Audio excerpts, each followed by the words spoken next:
Türkmen tarihine hoş geldiniz. Değerli Türkmen tarihi izleyicileri, bu hafta yine yeni bir konukla ve yeni bir konuyla karşınızdayız. Kayseri'de kültür ve sanat yapısını inceleyeceğiz. Ee, Konuğumuza dönerek hoş geldin Ünal Hocam diyorum. Teşekkür ederim. Sağ olasınız. Hayırlı yayınlar.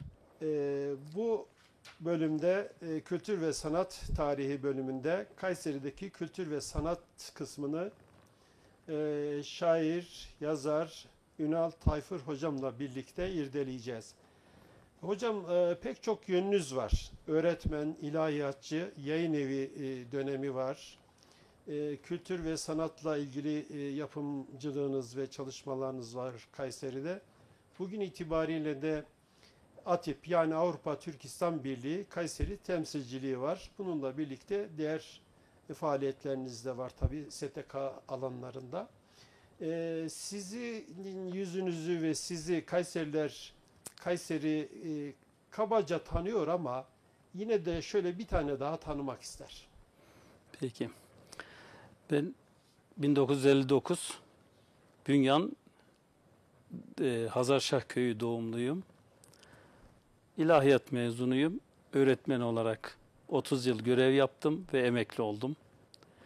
Bu 30 yılın tabii öğretmenliğimiz var ama öğretmenliğimizin yanında 74'te Kayseri'ye köyden geldiğimden itibaren Kayseri kültürünün hemen hemen her noktasında Kayseri'de yapılan kültür sanat faaliyetlerinin hepsinde bulunmaya çalıştım. Evet.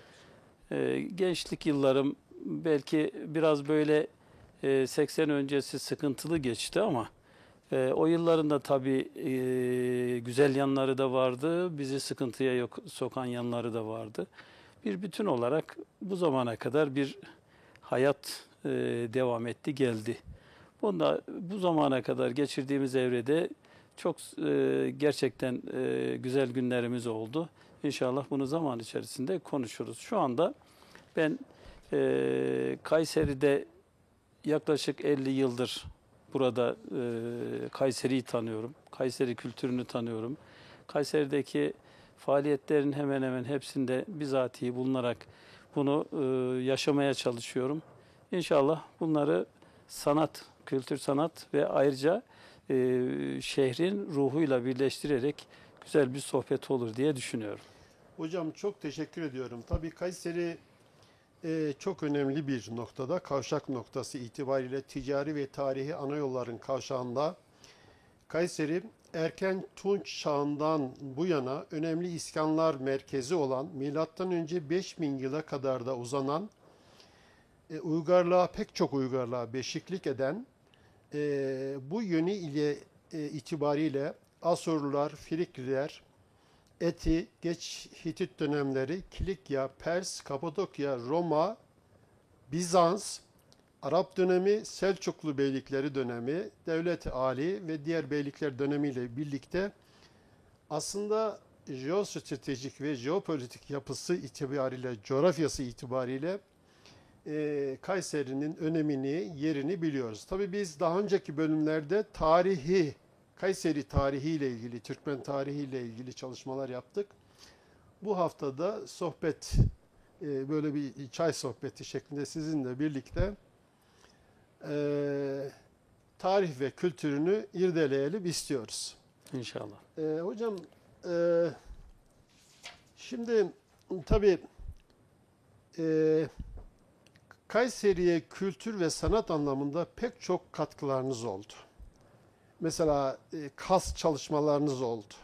Buradan bir giriş yaparak başlayabilir miyiz? Peki. Şimdi Saadettin Kaplan'ın bir yazarımız var. Onlar küçükken de büyüktüler diye bir kitabı var. Ben isim olarak çok hoşuma gider bu. Şöyle demeye çalışıyorum. Şimdi vatandaş, birçok insan duyarsız, çevresinin ile çok alakalı değil. Sadece kendi çıkarları, menfaati ve rahat için hayatını devam ettirmeye çalışan bazı insanlar vardır. Evet. Bazıları da belki yaratılışında, fıtratında bu var. Çevreye duyarlı, her halden haberi olmasını istediği bir hayat yaşıyor. Ee, ben ortaokula başladığım yıllarda, 74'lü yıllarda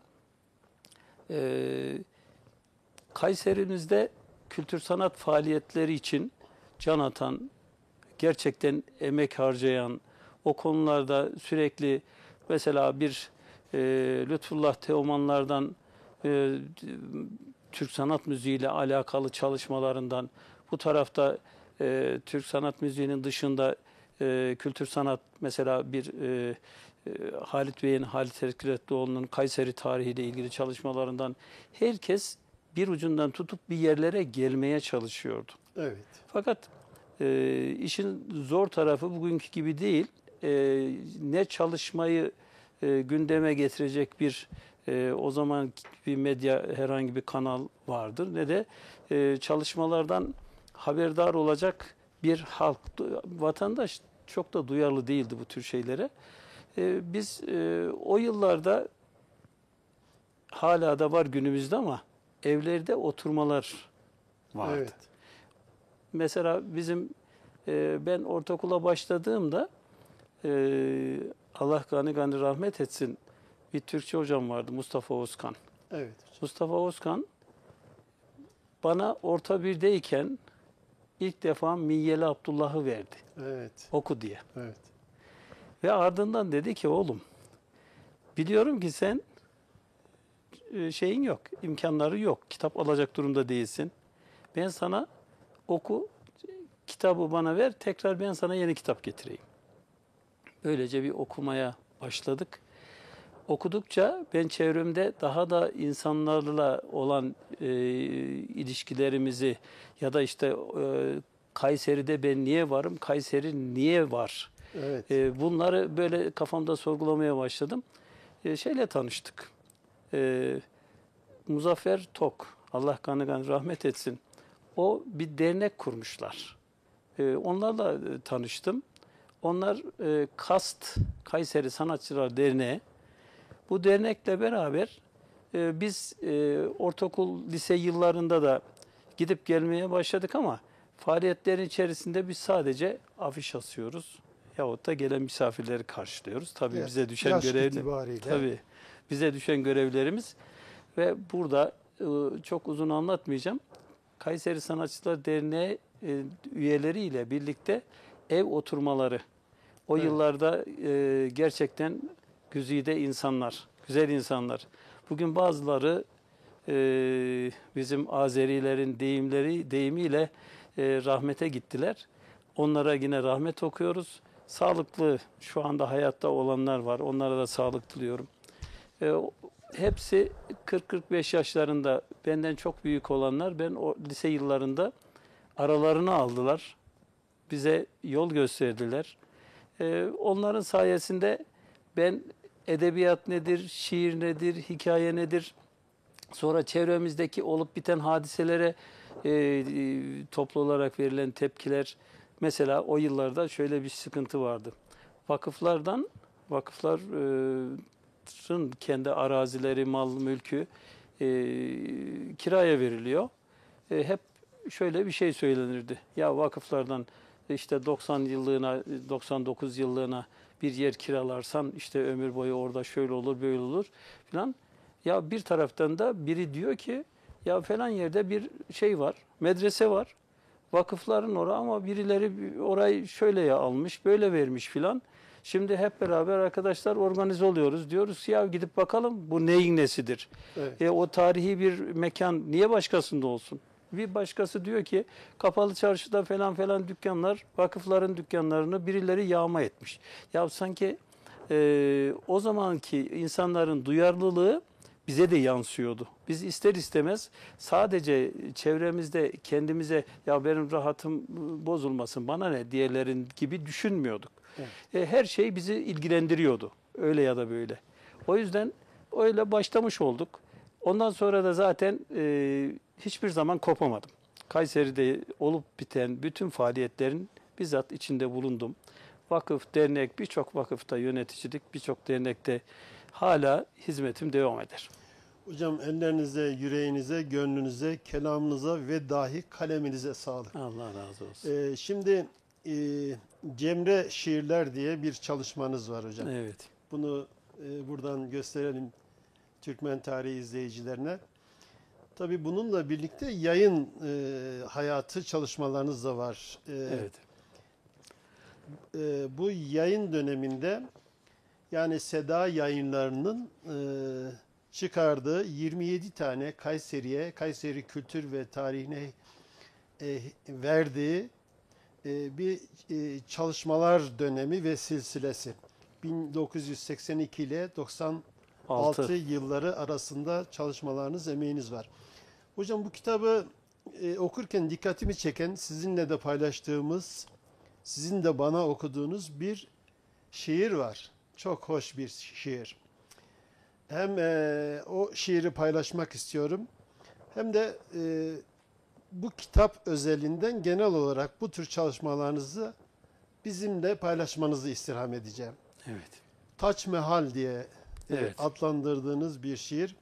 Hatırana diksem Taç Mahal gibi türbe, sen Ercümet Banu, ben ise Şahu Cihan, hasretinden ağaran saçlar, yaşlar gözünde sürme, duysun bizi kainat, ağlasın bütün cihan. Burada bir itiraz da var gibi, büyük bir medeniyetin şahsiyanın Babürlü dönemini Evet. hatırlatan, bugün şaheser olarak dünya şaheseri Müslüman Türklerin dünya şaheserler listesine sunduğu büyük bir Taç Mahal. yapıdan, Taç Mahal'den bahsederek, biraz bundan bahsederek hocam şiir ve kitap çalışmalarınızdan bize bahseder misiniz? Evet. Durmuş Bey, şöyle bir anlayışım var.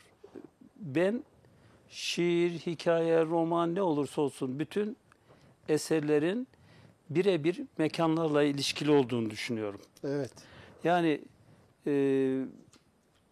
han duvarlarını Faruk Nafiz Çamlıbel'e yazdıran bir mekandır yani. Orası bir han, fakat o duyguları, o şeyi veren mekan çok kıymetli.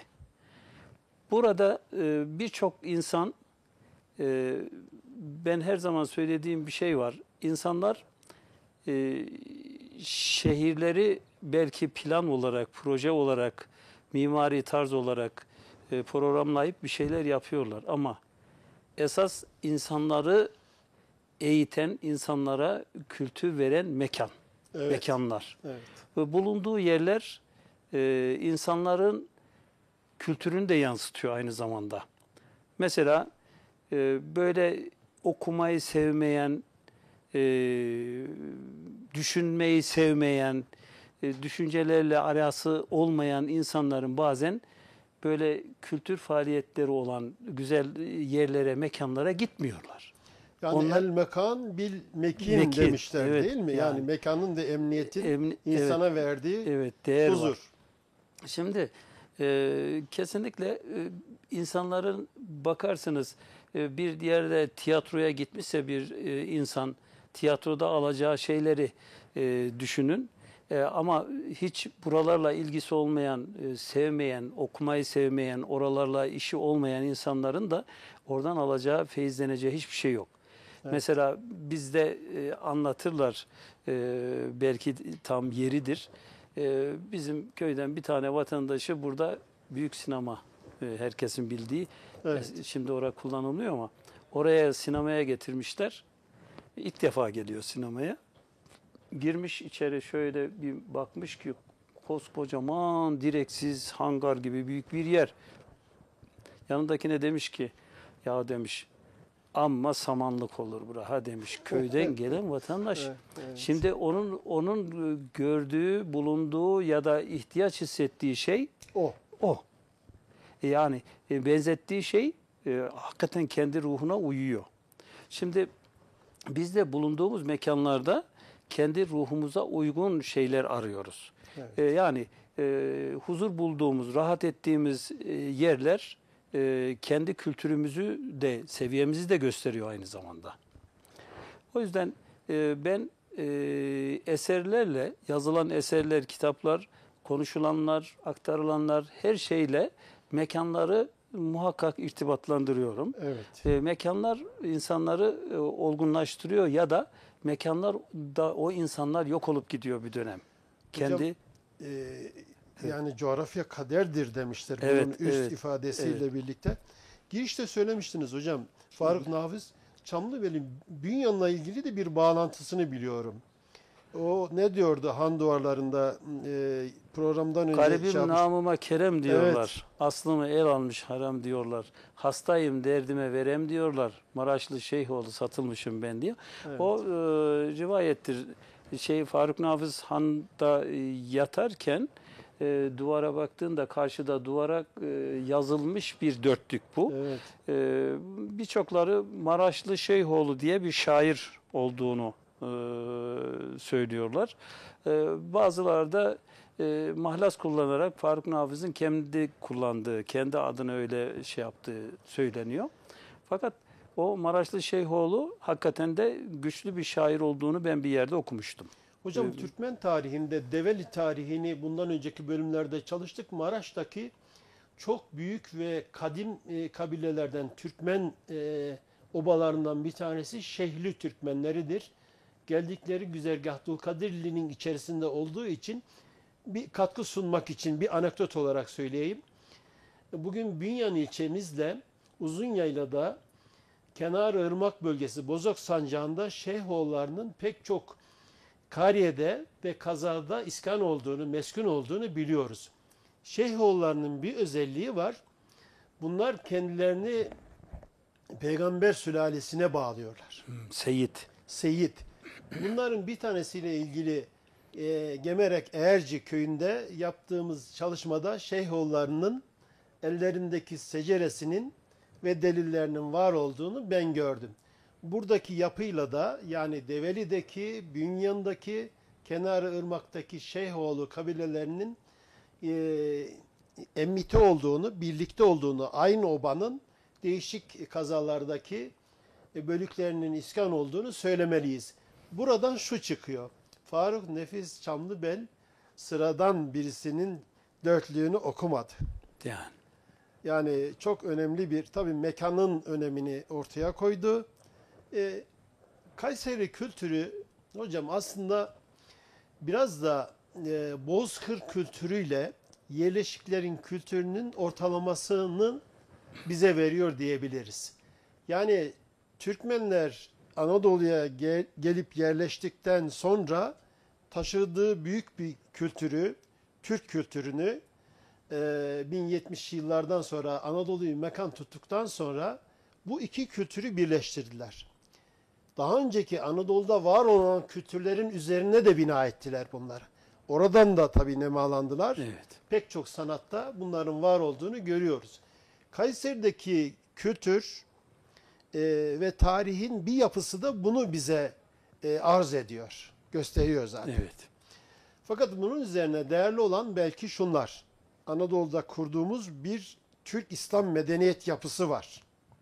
Yani Anadolu irfanı dediğimiz, Anadolu medeniyeti dediğimiz, Anadolu Türk-İslam medeniyet yapısı dediğimiz, lakin atalarımızın Orta Türkistan'dan ve Türkistan'dan getirip yerleştirdiğimiz örf, anane, kültür, töre yapısıyla birlikte de geliştirdiğimiz buralardan da faydalandığımız Müslüman Harika. olmamız hesabıyla da bunu geliştirdiğimiz Anadolu'da şaheser olan büyük bir medeniyet devlet haliyle birlikte. Evet. Hocam bunların örneklerini Kayseri'de görüyoruz. Sizin çalışmalarınızda da görüyoruz tabii. Bununla birlikte hocam Gevher Nesibe Tıp Tarihi Müzesi'nde yapmış olduğunuz bazı faaliyetler var. Evet. Biraz buralardan bahsedebilir miyiz? Şöyle Kayseri'de az önce söyledim bizim şu anda önümüzde bize çığır açıp yol gösteren büyüklerimizin hakikaten çok gayretli çalışmaları vardı.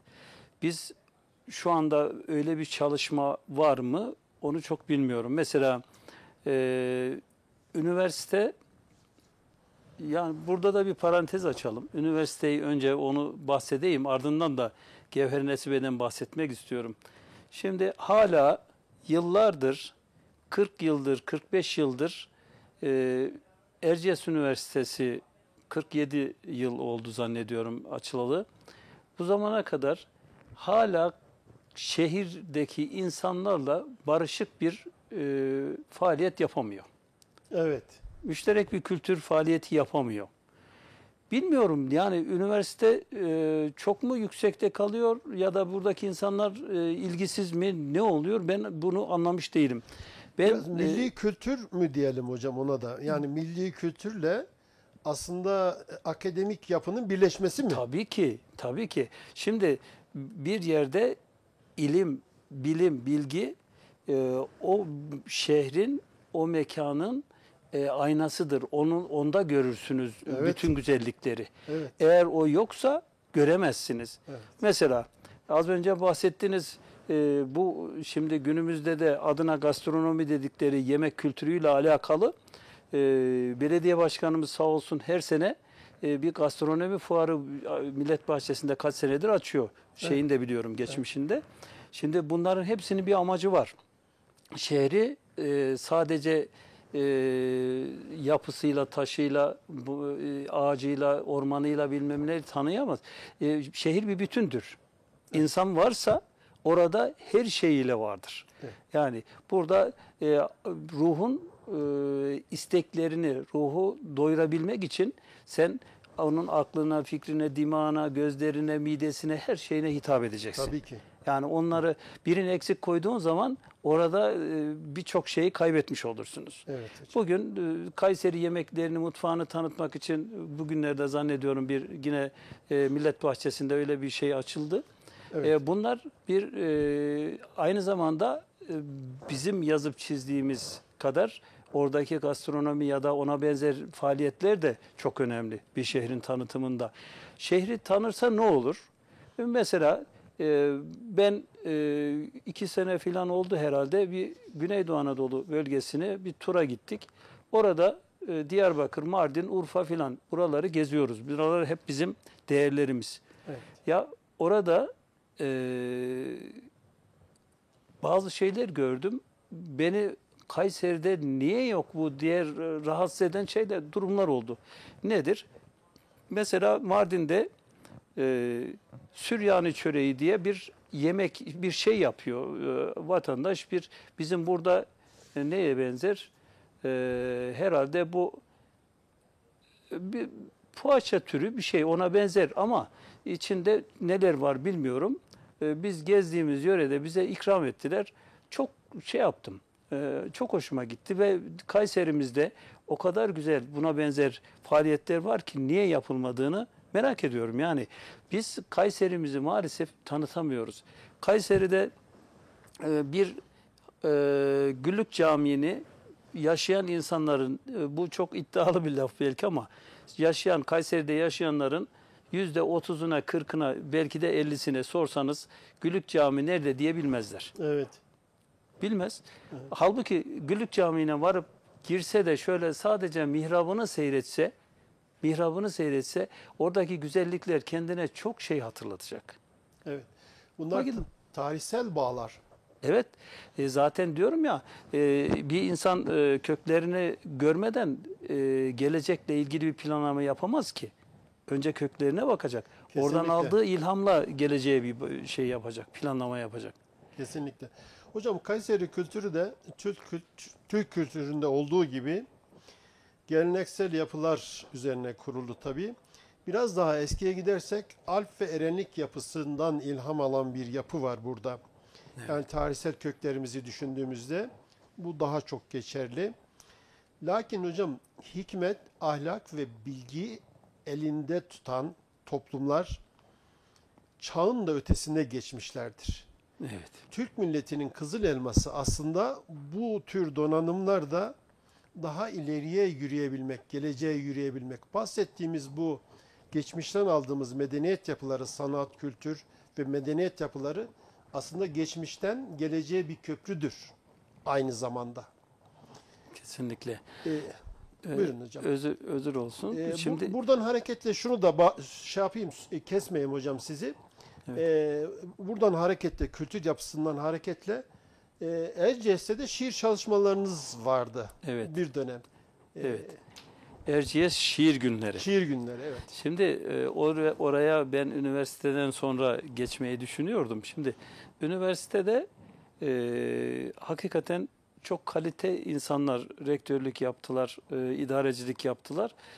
Zaman zaman kültür müdürlüğüyle üniversite birlikte programlar düzenlediler. Fakat hala bugün de diyorum ben, biz o şeyi yakalayamadık. Yani üniversiteyle müşterek hareket etme işini yakalayamadık, yapamıyoruz. Evet. Bir program yapıyor üniversite. Ben şunu kabul ederim. Yani üniversitede akademik çalışmalar olmalı. Oraya da halkı ilgilendirmez. Onu anlarım. Bazen sempozyumlar yapılır, paneller yapılır. Oralar bilimseldir. Herkes ilgilendirmeyebilir. Orayı anlarım. Ama müşterek olan, beraber halkın da içinde olması gereken bazı programlar var. Bu kaynaştırıcı programları, mesela Kayseri Büyükşehir Belediyesi çok güzel bazı faaliyetleri var. Bunları bence üniversiteyle müşterek. Üniversitemiz bir tane de değil. Yani şimdi şükür Kayseri'de 5 tane üniversitemiz var. Bunların hepsinin katkıda bulunduğu çok güzel etkinlikler yapılabilir. Şimdi orayı bizden uzaklaştırırsa, yani üniversite bizden uzak kalırsa, biz o zaman başka yerlerde de eksiklerimiz kalıyor. Yani Hocam, biz bütün olmuyor. bunu diğer alanlarda da belki söylemek mümkün. Ben tabii haddimizi de aşmak istemiyoruz. Estağfurullah. Fakat şu bir gerçek, Anadolu'da kurduğumuz Türk İslam medeniyetleri yapısı içerisinde Kayseri'de çok büyük bir önem arz eden Eratnalılar dönemi var. Yani hocamız 25 yıl süreyle bu bölgede kalmış ve çalışmış. Saha çalışmalarında da bulunmuş. Fakat akademisyenlerimizin, akademik yapının, özellikle üniversitelerimizin bu alanda proje geliştirip sahadaki bu beyliklerden bizlere kalan tarihsel yapıları, kültürel eserleri, medreseleri, özellikle Eratna dönemiyle ilgili çok yoğun çalışmalar gerekiyor. Özellikle akademik çalışmalar. Ne zaman? 1335'li yıllarda bu bölgede kurulan başkenti Kayseri, Sivas'tan Kayseri'ye taşınarak bölgede faaliyet gösteren Eratnalılar, Uygur Türkleridir bunlar, biliyoruz. Kayseri'nin doğusu ile Develi, Uzunyayla, Bünyan ve Kızılırmak'ın güneyindeki Gemerek coğrafyasına kadar bölgede çok büyük etkinlik de bulunduklarını, özellikle Bünyan'da Ulu Cami'nin varlığını biliyoruz. Evet. Tacı Kızıl Mahallesi'nin Kayseri'de varlığını biliyoruz. Yani Kayseri ile Bünyan'ı yazlık, yaylak olarak da kullanmışlar. Özellikle Eratna beyleri. Burayla ilgili ve benzeri Türk yapıları, Türk beylikleriyle ilgili umulur ve beklenir ki akademik yapı sahaya da ulaşsın, sahada da çalışmalar yapsın. Evet. Elbette arşiv çalışmaları, kendi alanlarında bilimsel çalışmalarda yapıyor da. Bu da çok değerli. Teşekkür ediyorum. Kesin. Bildiğimiz çok değerli arkadaşlar var, akademisyenler var. Yani dolu dizgin çalışan adeta. Fakat işte tarih, kültür, sanat, yani Kayseri coğrafyamızda var olan ve eksik olarak söylediğimiz bu ekranlardan gerçekten Kayseri kültürüne, turizmine, sanatına zenginlik katacak değerlerimiz de var. Hala toprak altında olan. Var ama kullanamıyoruz. Ve bunların da belki hocam milli kültür yapısıyla birlikte entegre edilerek, yani milli değerlerimizle, Türk milletinin kendi değerleriyle birlikte entegre edilerek yapılacak çalışmalar diyelim. Bir eğitimci olarak ben zaman zaman bu eksikliği ruhumda duyarım ama sebebini bir türlü anlayamam. Çocuklarımız, yeni yetişen nesil bizi anlamıyor. Biz de onları anlamıyoruz. Şimdi arada bir kopukluk var. Düğüm kopmuş. Bunu bağlamak gerekiyor ki aynı frekansa girip aynı yerde yayın yapalım, birbirimizi anlayalım. Bu mümkün olmuyor. Şimdi çocuklar, gençler zaman zaman şimdi tavsiye ya da işte öğüt mahiyetinde bir şeyler söylemek istiyorum. Dinlemiyor beni. Evet. Dinlemiyorlar. Bizim bildiğimize inanmıyorlar. Bir şeyler bildiğimize, onlara faydalı olacak güzel şeyler söyleyeceğimize inanmıyorlar. Bu nasıl koptuk, nereden koptuk, niye böyle olduk ben bunu bilemiyorum doğrusu. Adına Gerçekten. kuşak çatışması diyoruz ama bir fark çıkıyor. Oysa hiçbir kültür ve yapı, medeniyet yapısı birbirlerinden kopuk değildir zannediyorum hocam. Evet, Değil mi? evet, Yani evet, bu evet. tarifte, sizin verdiğiniz tarifte böyle bir şey yok. Evet. Biz burada geçmişle alakalı konuşuyoruz. Burada Gevher Nesibe Tıp Tarihi Müzesi var. Herkesin bildiği. Evet. O müzede ilk zamanlar Ahmet Hulusi Köker hocam Evet, evet. orada e, tıp fakültesi dekanıydı o zaman.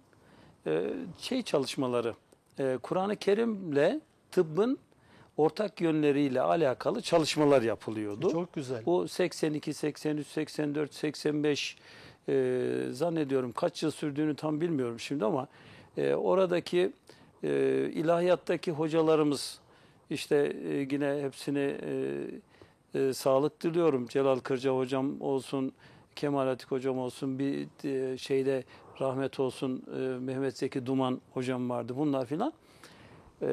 Tıp fakültesindeki hocalarımız Kur'an-ı Kerim'deki ayetleri din nasıl ortaya koyuyor, İslam nasıl ortaya koyuyor, fakat modern tıp bunu nasıl karşılıyor, bunun da karşılığı nedir, bununla alakalı enstitü orada Sağlık Bilimleri Enstitüsü hatırladığım kadarıyla çok güzel programlar yaptılar.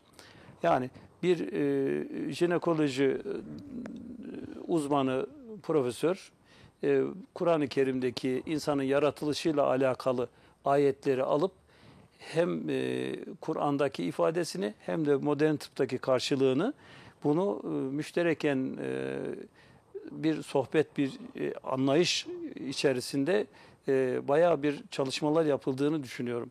Şimdi o yıllar bugünlerde ne yapılıyor bunları çok bilmiyorum ama o yıllarda dolu dolu çalışmalar vardı. Evet. Biz mesela yine üniversitedeki hocalarımızdan ve benim çok kadim dostum rahmet okuyorum Ahmet Tevfik Ozan, o zaman intern doktordu, daha henüz tıp bitirmemişti. Onların ve Nurettin Kaldırımcı, o zaman Nurettin abi de şeydeydi, İktisat Fakültesinde. Onların Erciyes Vakfı. Burada vakfın şeyiyle birlikte beraber Erciyes Şiir Günleri. Evet. 3 dönem Erciyes Şiir Günleri tertip ettik.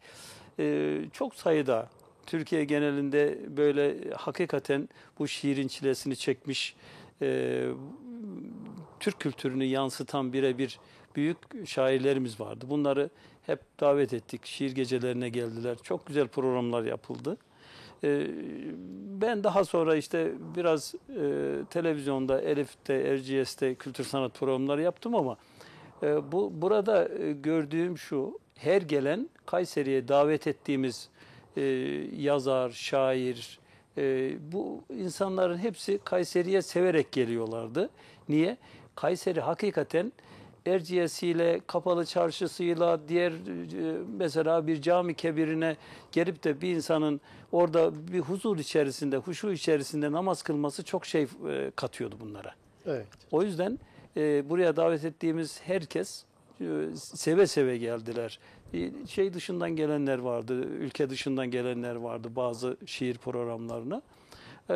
Bugünlerde de yine sağ olsun böyle bizim yerel yönetimler yine yapıyorlar.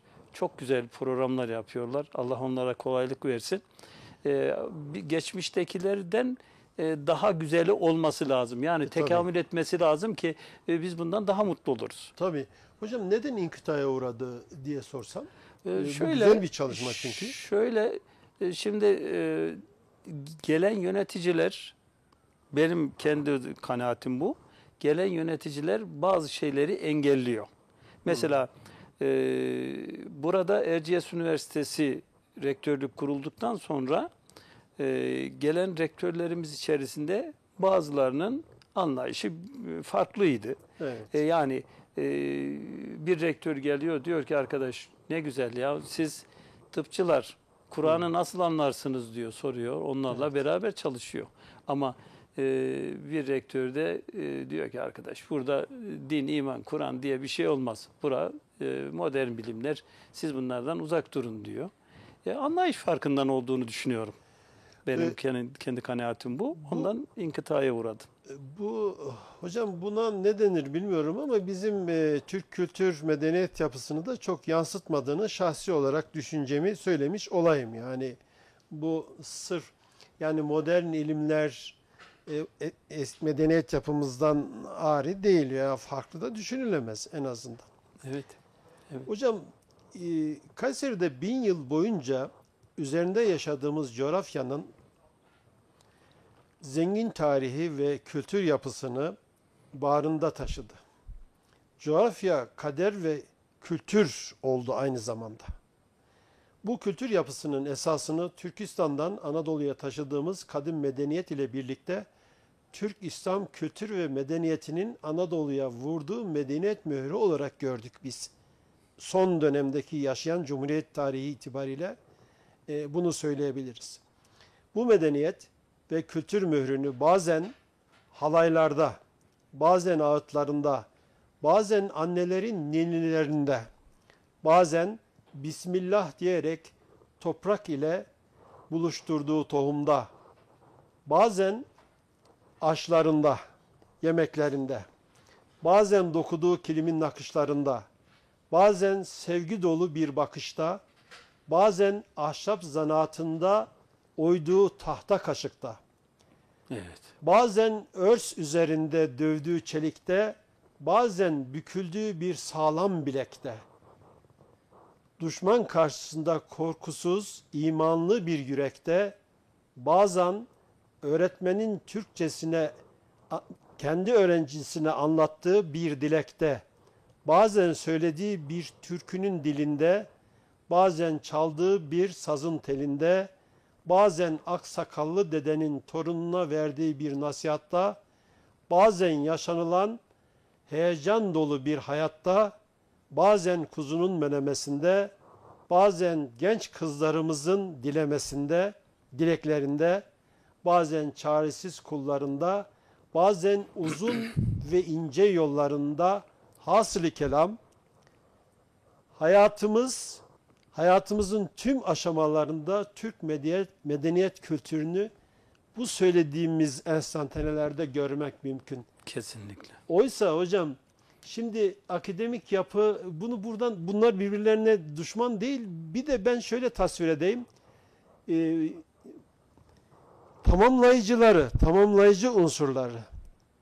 Yani birbirlerinin işte bilim camiasıyla Türk'ün örf ve töresini, Anadolu'da kurduğumuz bilimsel yapıyı, yani medreseleri bu bilimden ari düşünemeyiz. Kurduğumuz ve sancaktarlığını yapmış olduğumuz 1000 yıl boyunca Anadolu'da Türk İslam medeniyet bayraktarlığı var. 4 kıtaya, 3 kıtaya yaydığımız adalet temelli, ahlak temelli, hikmet temelli, bunları göz ardı edemeyiz elbette. Demin güzel bir şey söylediniz hocam. Kuşak çatışması gibi görünen ama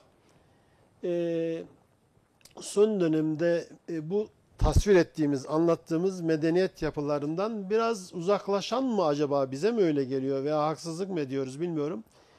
Bir neslimiz geliyor. Tabii bu olumsuzlukların yaşanmasında Türkçenin kayıpları, bilişim yapısının hızlı bir şekilde gençliğimize girmesi, cep telefonlarının, televizyonun, bilişim, buralara dair değerlendirmenizi ben merak ediyorum hocam. Şimdi hakikaten burası bende ciddi bir yara. Şimdi gençleri otobüste, tramvayda, değişik yerlerde gördüğüm gençleri inan içim sızlayarak izliyorum. Tramvayda en arkaya oturmuş biri e, en öndekine bağırarak bir şey söylüyor. Ya bu ne Türk kültüründe var, ne İslam inancında var. Aileler çocuklarını yetiştiremiyor mu, yetiştirmiyor mu? Yani aslında ben kendime göre bir değerim var, bir değerlendirdiğim bir şey var ama şimdi bugün çevremizde bazı şeyler, ölçüler değişti. Bizim çocukluğumuzda biri yanlış yaptığı zaman büyüklerden bir tanesi yapma evladım dediğinde o çocuk kesinlikle yapmazdı.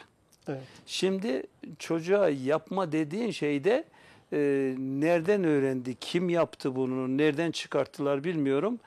Neden yapmayacağım diyor. Hmm. Birileri de diyor ki ya ne güzel bak medeni cesareti var çocuğun. Sorgulayabiliyor. Ya biri modern bilim işte çağdaş bilgiden falan bahsederek o çocuğun saygısızlığını sanki bir güzel bir meziyetmiş gibi ortaya takdim ediyor. Evet. Biz bunun hangisini neresinden düzelteceğiz bilmiyorum. Yani bana göre çocuklarla şu anda gençlerle aramızda çok büyük uçurum var. Bunu düzeltmenin yolu da yine bir eğitimci olarak söylüyorum. Tek başımıza bizden kaynaklanmıyor. Evet. Bunu okulda olacak, ailede olacak, devlet ciddi manada sahip çıkacak.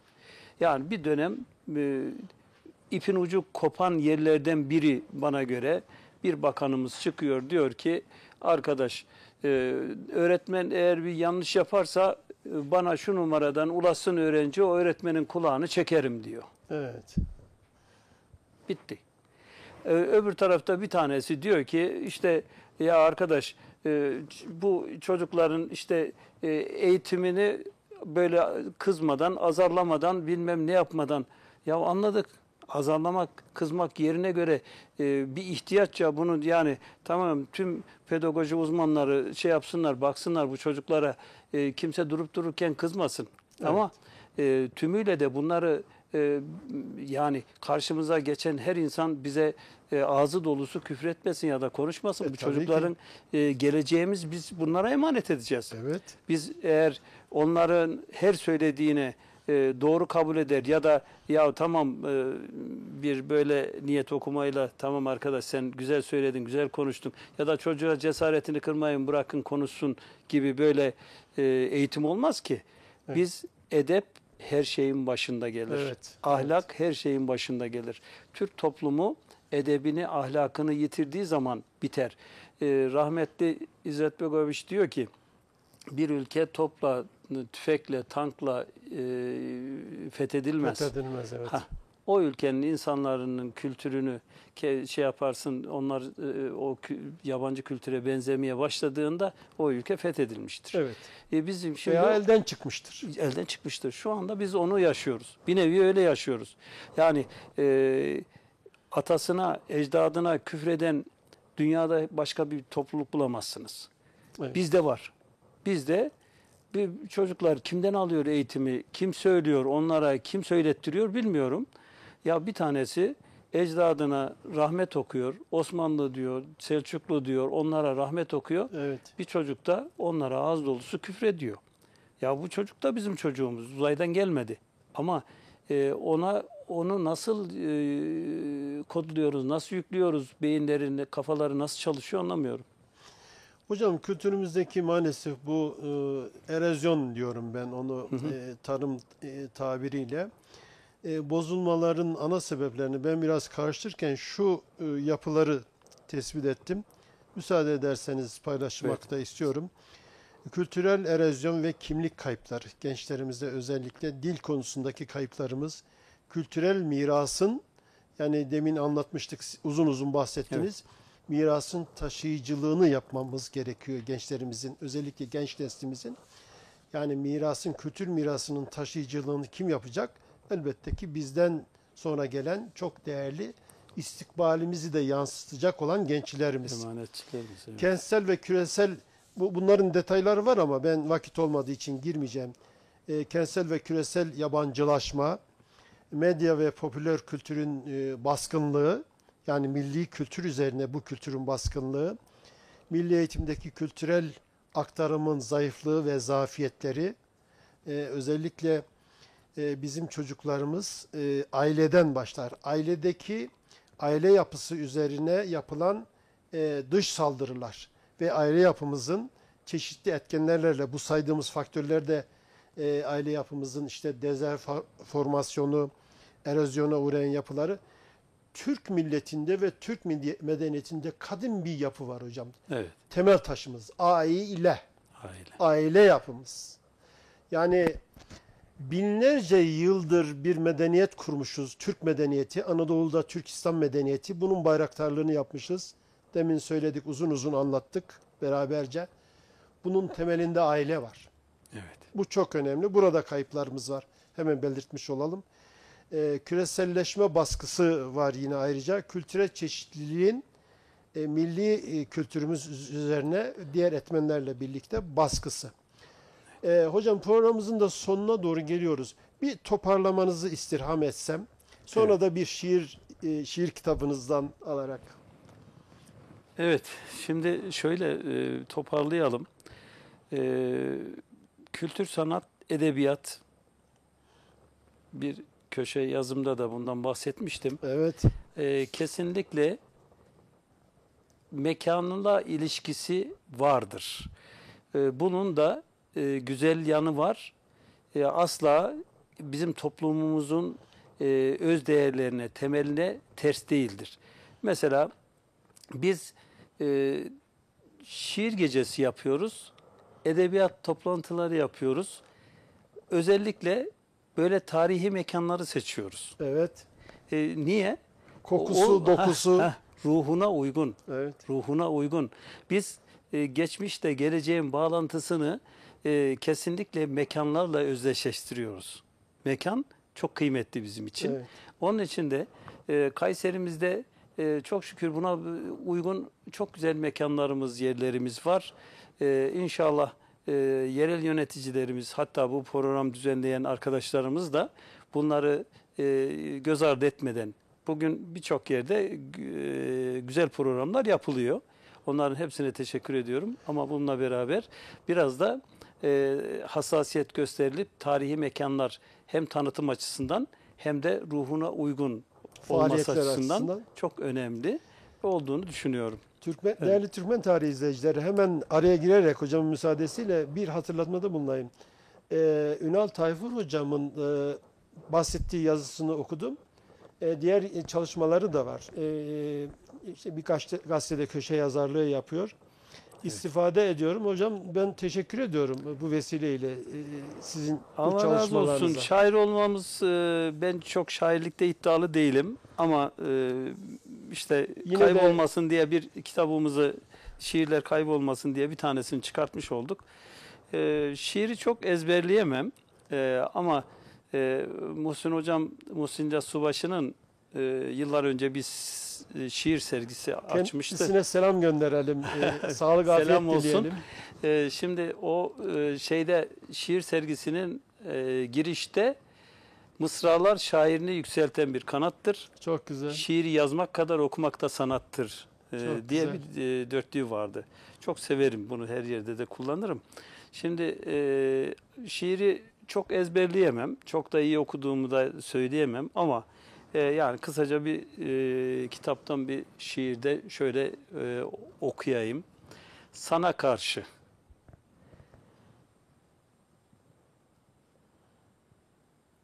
Bu şiirin esas özet içeriği biraz da böyle sevgi yüklü bir şeyi Şiir. anlatmaya çalışıyorum. Bana akan ırmak olsan, sel olurum sana karşı. Gelmek için hazırlansan, yol olurum sana karşı. Dağda kırda beni dersen, bütün sevenlere versen, alıp koklamak istersen, gül olurum sana karşı. Rüya görüp hayra yorsan, benliğimde seni bulsan, hele bir seviyorum dersen, deli olurum sana karşı. Hocam çok güzel. Allah razı Anlam olsun. yüklü. Elinize, dilinize sağlık. Evet. Son mesajınızı alarak bitirelim hocam. Kayseri halkında kültür sanata meyil veren, gönül veren, onlarla ilgilenen, emeği geçen herkese teşekkür ediyorum. Ayrıca lütfen köklerimizle beraber büyürüz. Köklerimize sahip çıktığımız zaman bir değerimiz, bir şeyimiz, katma değerimiz var. Köklerimize sahip çıkmamız lazım. Çok teşekkür ediyorum hocam. Katkı verdiğiniz için. Değerli Türkmen Tarihi izleyiciler, bu hafta özel bir konu ve özel bir konukla Ünal Tayfur hocamla birlikte Kayseri'de tarih ve kültürü irdelemeye çalıştık. Sürçülisan ettiysek affola. Teşekkür ediyor, iyi günler diliyorum. Allah